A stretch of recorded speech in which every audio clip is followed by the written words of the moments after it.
ಉಪ್ಪು ನೀರಿನಲ್ಲಿ ಮುಳುಗಿದ ಅತ್ಯುತ್ತಮ ಕತ್ತಿಯೂ ಸಹ ಅಂತಿಮವಾಗಿ ತುಕ್ಕು ಹಿಡಿಯುತ್ತದೆ. ಯುದ್ಧದ ಕಲೆಯು ರಾಜ್ಯಕ್ಕೆ ಬಹು ಮುಖ್ಯವಾಗಿದೆ. ಇದು ಜೀವನ ಮತ್ತು ಸಾವಿನ ವಿಷಯವಾಗಿದೆ. ಸುರಕ್ಷತೆಗೆ ಅಥವಾ ನಾಶಕ್ಕೆ ಒಂದು ಮಾರ್ಗವಾಗಿದೆ. ಆದ್ದರಿಂದ ಇದು ವಿಚಾರಣೆಯ ವಿಷಯವಾಗಿದೆ. ಅದನ್ನು ಯಾವುದೇ ಖಾತೆಯಲ್ಲಿ ನಿರ್ಲಕ್ಷಿಸಲಾಗುವುದಿಲ್ಲ. ದೀರ್ಘಕಾಲದ ಯುದ್ಧದಿಂದ ರಾಷ್ಟ್ರವು ಪ್ರಯೋಜನ ಪಡೆಯುವ ಯಾವುದೇ ನಿದರ್ಶನವಿಲ್ಲ.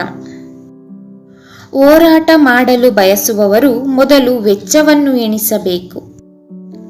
ನೀವು ನಿಮ್ಮನ್ನು ನಂಬಬೇಕು.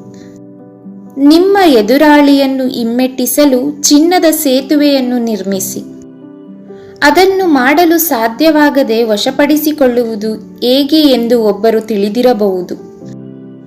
ವಿವೇಚನೆಯುಳ್ಳವನು ಅಲ್ಲದ ಶತ್ರುವಿಗಾಗಿ ಕಾದು ಕುಳಿತಿರುವವನು ಜಯಶಾಲಿಯಾಗುತ್ತಾನೆ.